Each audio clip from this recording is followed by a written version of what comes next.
전 세계 195개국이 있는데 그 국가들 가운데서 대한민국의 국력이 7위 전후라고 그렇게 알려지고 있습니다.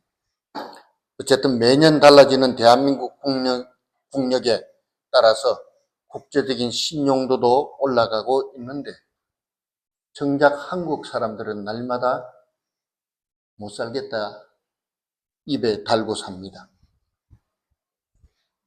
제가 지난달부터 교회 행사 때문에 공항을 벌써 몇 번 나갔는지 몰라요. 어떤 때는 하루에 2번 공항 나갈 때도 있고. 근데 공항 가보면은 제일 많은 사람들이 한국 사람들. 한국 사람들이 얼마나 많은지 모릅니다. 어제인가 오늘 아침인가 그 뉴스를 보니까 일본을 방문한 외국인들, 관광객들이 지난달 9월 말로 2,800만 명이 넘었대요. 그 중에서 제일 많이 온 나라가 대한민국. 작년 통계인데 1위가 한국인인데 881만 7,800명이 작년에 다녀갔다고 합니다. 저희 어릴 때는 방 1칸짜리, 2칸짜리 그런 집에서 온 식구들이 함께 살았습니다. 그런 시대를 경험한 저로서는 도대체 살기 어렵다는 기준을 어디에 둬야 할지 조금 망설여집니다. 어느 시대를 막론하고 살기 어려운 것은 사실입니다. 서민들이 경제적인 어려움을 호소하는 것은 사실입니다. 문제는 뭐냐? 저와 여러분들의 마음입니다. 우리가 내 소득의 수준에다가 삶을 맞추는 것이 아니라 나보다 소득이 몇 배나 많은 더 많은 사람들의 삶의 수준에 내 삶을 맞추다가 보니 가뜩이나 어려운 서민들의 생활이 더 고통스럽게 느껴지고 사회적인 소외감과 박탈감을 느끼게 되는 것입니다.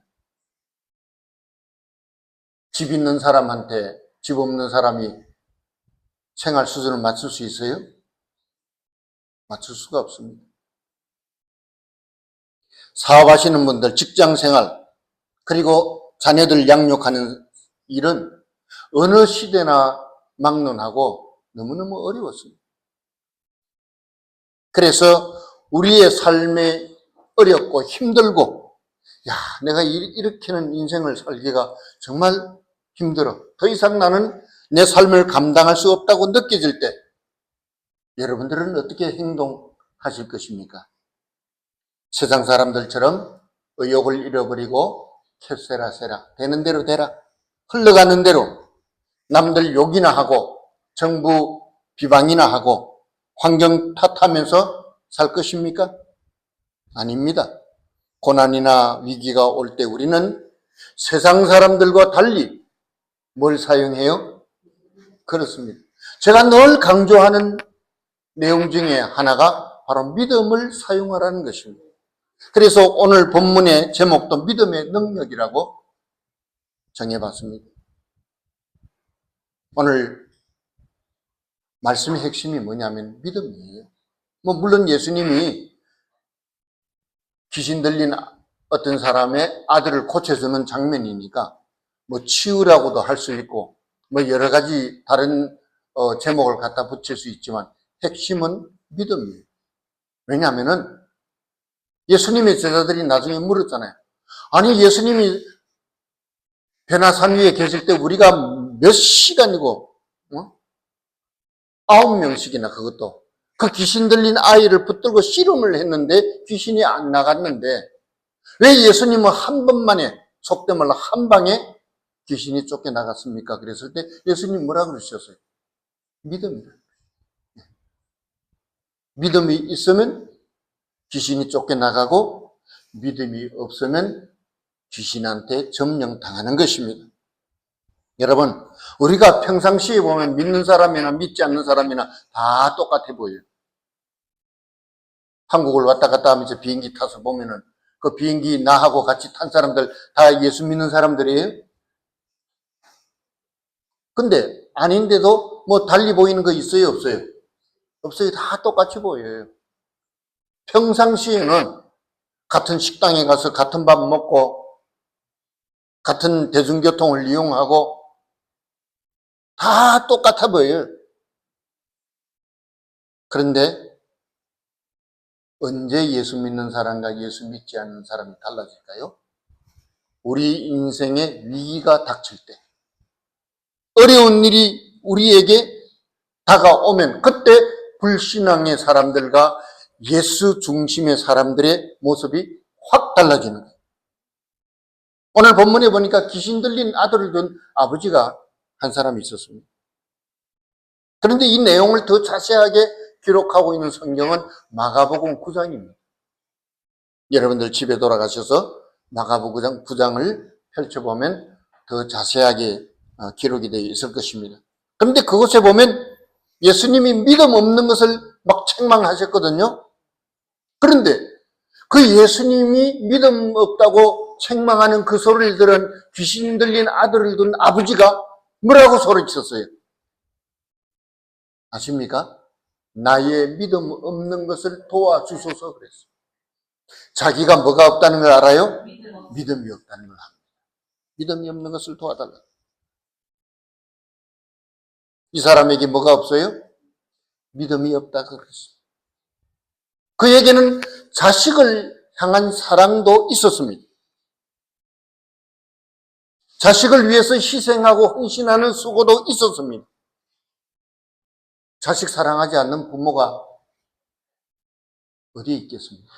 물론 정신 나가는 사람들이 요즘 가끔 있기는 합니다만, 그런데 있을 거 다 있는 것 같은데 진짜 중요한 것은 믿음이 없었어요.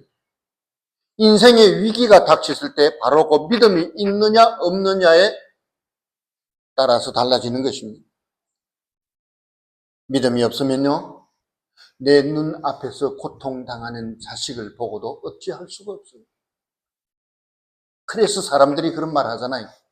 부모 눈에서 피눈물이 난다. 방법이 없으니까. 자식은 눈앞에서 죽어가는데, 자식은 눈앞에서 고통하는데, 자식은 엄마 아빠를 향해서 살려달라고 소리치는데 부모는 정작 아무것도 할 수가 없어요. 그때 부모의 눈에서 피눈물이 나는 겁니다. 오늘 본문에 보니까 그 아버지가 뭐라고 말합니까? 내 아들을 불쌍히 여겨달라고 했습니다. 그가 간질로 심하게 고생한다 그랬습니다. 여러분, 자식이 아무리 부모 눈앞에서 고생을 하고 어렵고 죽어간다 할지라도 그 부모에게 믿음이 없으면요, 아무것도 못해줘요.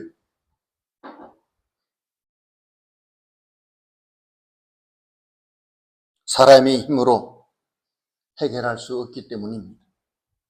의사가 보면 이 아이를 어떻게 보죠? 아이에게 발작 증세가 있습니다. 간질 환자입니다. 그렇게 말하겠죠? 그런데 본질은 뭐예요? 성경은 뭐라 그랬어요? 예수님은 그 아이 속에 뭐가 들어간 줄 알았어요? 귀신이 들어가서 귀신이 아이를 사로잡고 있는 걸 알고 계셨어요. 그래서 그 부모에게 믿음이 있으면 아이를 인류 학원에 보낼 돈이 없고 남들 다 여행하는데 같이 여행을 보낼 돈이 없어도 그 부모에게 믿음이 있으면 염려할 필요는 없습니다. 왜냐하면 염려하는 대신에 하나님을 의지하게 되고 그분의 도우심을 기다리며 기도하기 때문입니다. 제가 몇 번 말씀드렸잖아요. 우리 큰아이가 초등학교 2학년 다닐 때 학교에서 예방주사 맞고 열이 39도 올라가서 정말 의사도 믿을 수 없고 학교 선생도 교장 선생도 믿을 수 없을 때 우리는 정말 아이를 위해서 해줄 수 있는 것이 아무것도 없었어요. 아이가 빨갛게 돼가지고 열이 나가지고 밤이나 낮이나 막 그냥 괴로워하는데 저희 부부에게서는 그것이 굉장히 뭡니까? 믿음의 어떤 큰 사건이었어요. 아이가 죽느냐 사느냐 하는 위기 상황에 있었기 때문입니다. 그때 우리에게 있었던 게 뭐예요? 하나님을 향한 신뢰감이었어요. 하나님을 향한 신뢰감과 소망이 있었기 때문에 우리는 기도했고 하나님은 그 기도를 들으셨고 아이를 치료해 주셨던 것입니다. 마태복음 4장 23절 24절 누가 한번 펴서 큰 소리로 읽어보시기 바랍니다. 마태복음 4장 23절 24절. 예수께서 온 갈릴리에 두루 다니사 그들의 회당에서 가르치시며 천국 복음을 전파하시며 백성 중에 모든 병과 모든 약한 것을 고치시며 그의 소문이 온 수리아에 퍼진지라. 사람들이 모든 앓는 자 곧 각종 병에 걸려서 고통당하는 자, 귀신 들린 자, 간질하는 자, 중풍병자들을 데려오니 그들을 고치시더라. 예수님은 못 고칠 질병이 없으신 분입니다. 예수님은 우리 인생의 만남 문제를 해결하지 못하실 것이 하나도 없습니다. 예수님은 다 하셨어요. 그래서 온 사방에 소문이 났다 그랬습니다.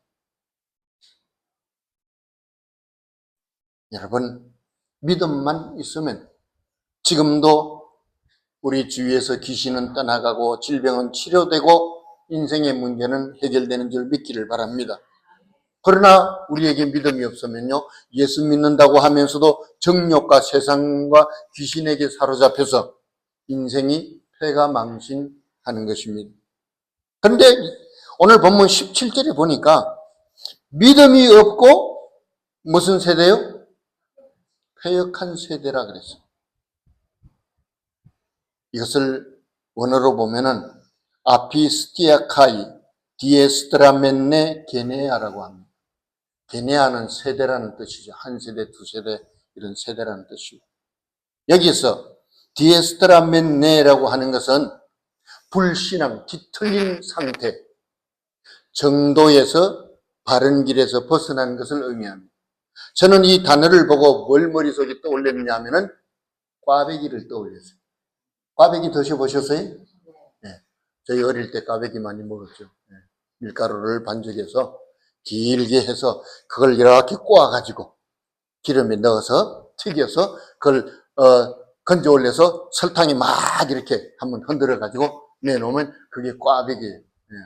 먹을 것이 많지 않던 세대 때는, 그때는 얼마나 그게 맛있는 것인지 먹어보셨어요? 예. 지금도 먹어도 맛있어요. 사실은 튀긴 음식이니까. 바른 길에서 벗어난 상태, 뒤틀려버린 상태, 그걸 디에스트라멘네라고 합니다.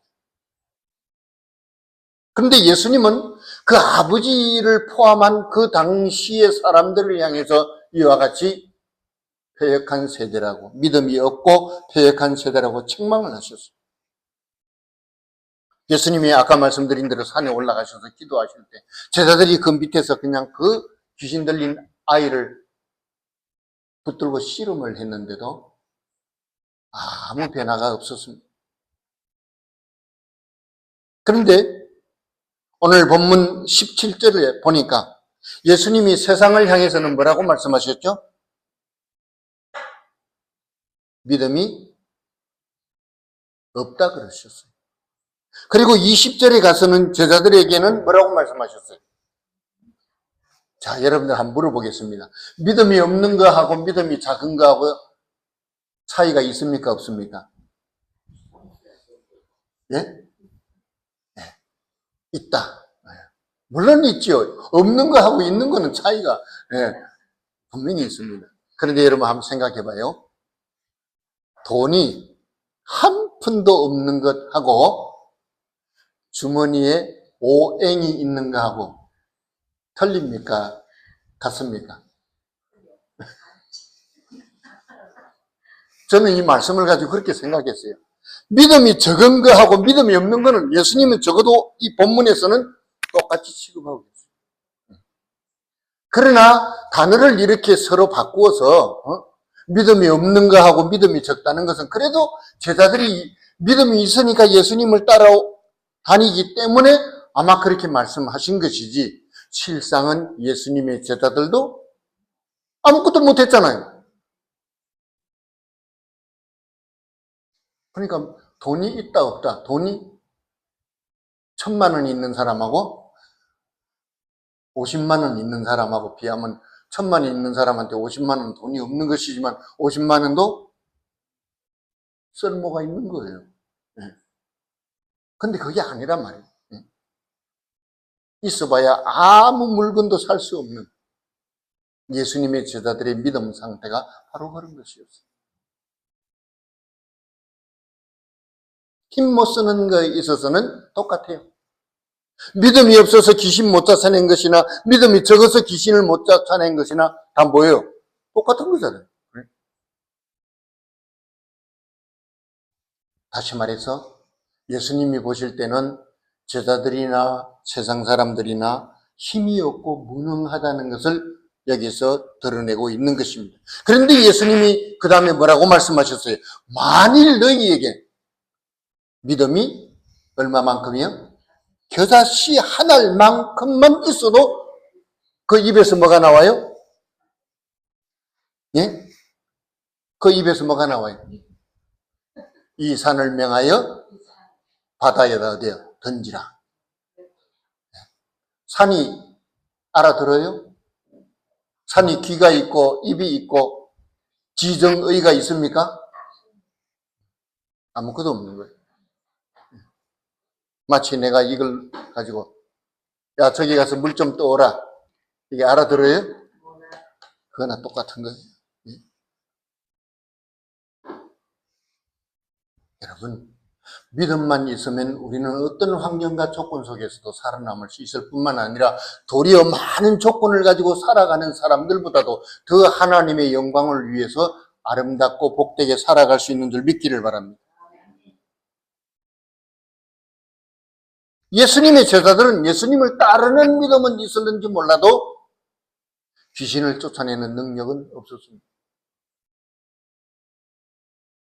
예수님 시킨 대로 어떻게 그냥 순종하는 흉내는 낼 수 있었는지 몰라도 무능했습니다. 제자들이 귀신을 쫓아내지 못하고 쩔쩔매고 있다는 것 자체가 뭘 의미합니까? 제자들에게 아직도 믿음이 없다는 것을 의미하고 있는 것입니다. 이게 바로 그들이 가진 신앙의 한계점입니다. 오늘날 많은 교회 사람들이 그래요. 예수 믿는 많은 사람들이 그래요. 믿음이 있다면서 아니 나는 교회 장로님이야. 나는 권사님이야. 근데 뭐예요? 실제적으로는 그 믿음을 사용할 만한 믿음이 하나도 없어요. 그럼 뭐예요? 세상 사람하고 똑같은 거잖아요. 믿음은 하나님의 선물 맞습니까? 네. 그러나 그 믿음을 나의 삶에 올바르게 적용시킬 때 믿음은 큰 나무처럼 자라게 되고 강해지고 능력이 나타난다는 사실을 깨닫기 바랍니다. 요즘 저는 존 오웬이라고 하는 청교도 신학자가 쓴 내 안의 죄 죽이기라는 책이 있어요. 제목이 참 희한하죠. 그걸 읽고 많이 은혜를 받아가지고 페이스북에다가도 올렸어요. 거기를 추려가지고 페이스북에도 올리고 또 하나를 올리려고 지금 쓰고 있는 중인데 내 삶의 믿음을 바로 적용을 하면요 능력이 나오게 해주세요. 믿음이 뭐죠? 하나님이 살아계신 것과 자기를 찾는 자들에게 상 주시는 이심을 믿는 것이 바로 믿음입니다. 말씀을 아멘으로 받고 그것을 나의 양식으로 삼는 것이 믿음입니다. 천국의 소망을 두고 성령의 인도를 받아서 순종하며 사는 것이 믿음입니다. 그런데 우리는 흔히 지적인 동의가 믿음이라고 착각을 합니다. 그런데 성경에 보니까 야고보서 2장 19절에 보면요 마귀도 지적인 능력을 가지고 있어요.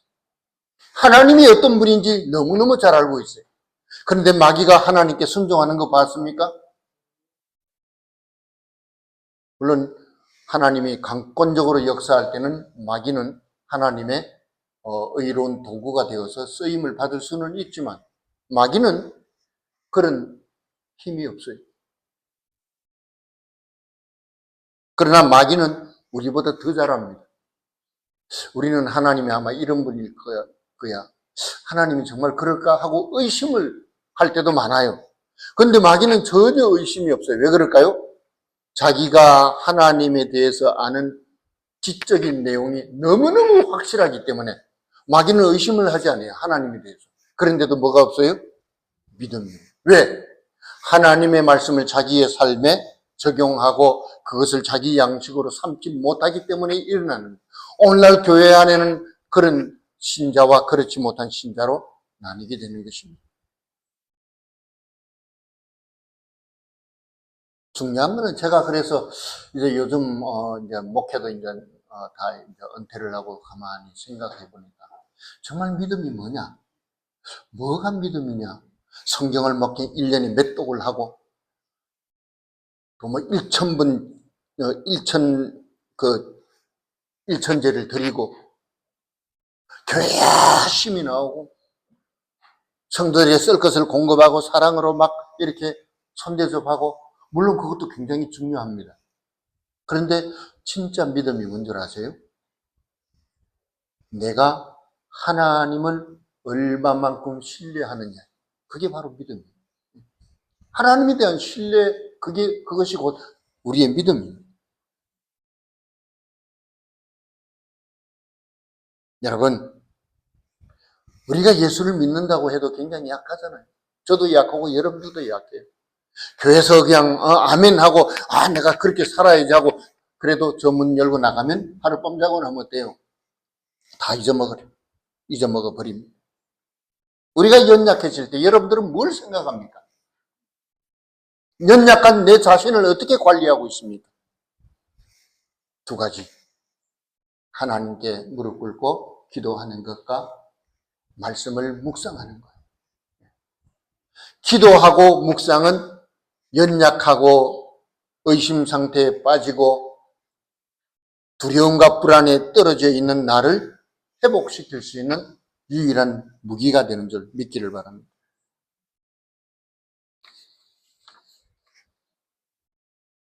제자들은 몇 시간이고 귀신 들린 애를 붙들고 씨름을 했지만 아무것도 해결할 수 없었지만 예수님은 한 번만 꾸짖었더니 귀신이 톡 튀어나와서 도망갔어요. 아이가 깨끗해졌어요. 아까도 말씀드렸지만 제자들이 거기 너무 신기해서 왜 우리는 안 됐습니까? 하니까 예수님 뭐라 그랬어요? 하나님을 신뢰하는 믿음이 너희에게 없었기 때문이라는 것입니다.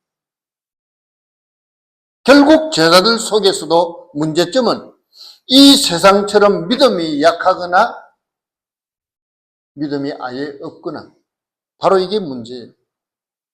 여러분, 믿음 없으면요 어떤 일이 일어납니까? 제자들이 예수님 따라 겟세마네 동산에 올라가서 뭐 했죠? 잠잤어요. 기도하는 시간에 잡니다.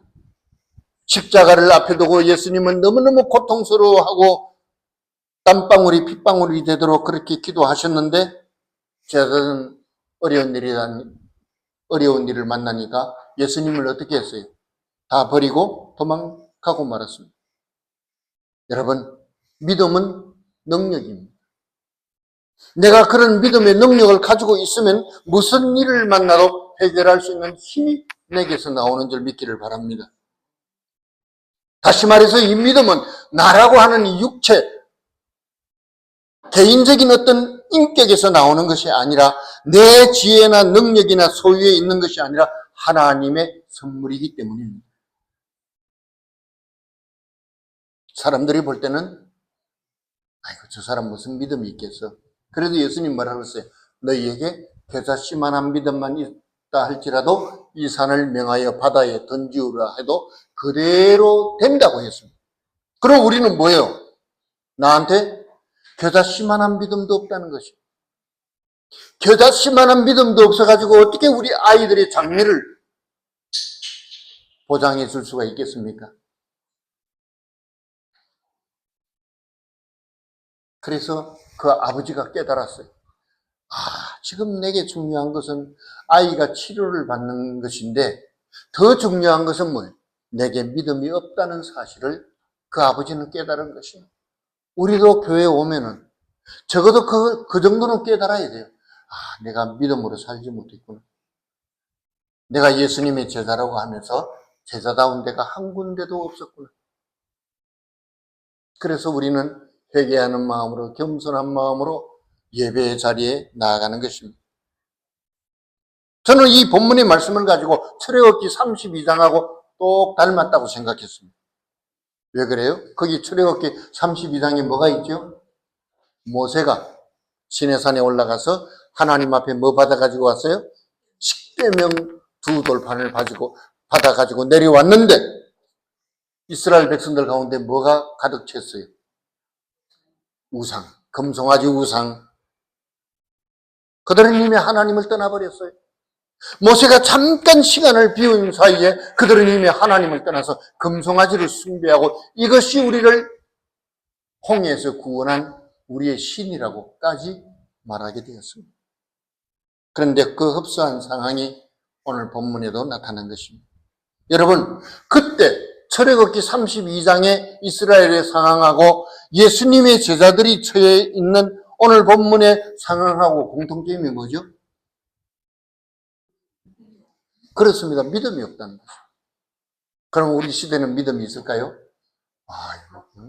기도들 하시는 거 보니까 믿음 대단한 것 같고 찬양하시는 거 보면 은혜가 충만하니까 믿음 있는 것 같고 얼마나 열심을 냅니까? 그러나 그것을 가지고 우리는 믿음을 측량할 수는 없는 것입니다. 예수님은 요한복음 14장 12절에 말씀하셨습니다. 한번 누가 읽어보실까요? 요한복음 14장 12절.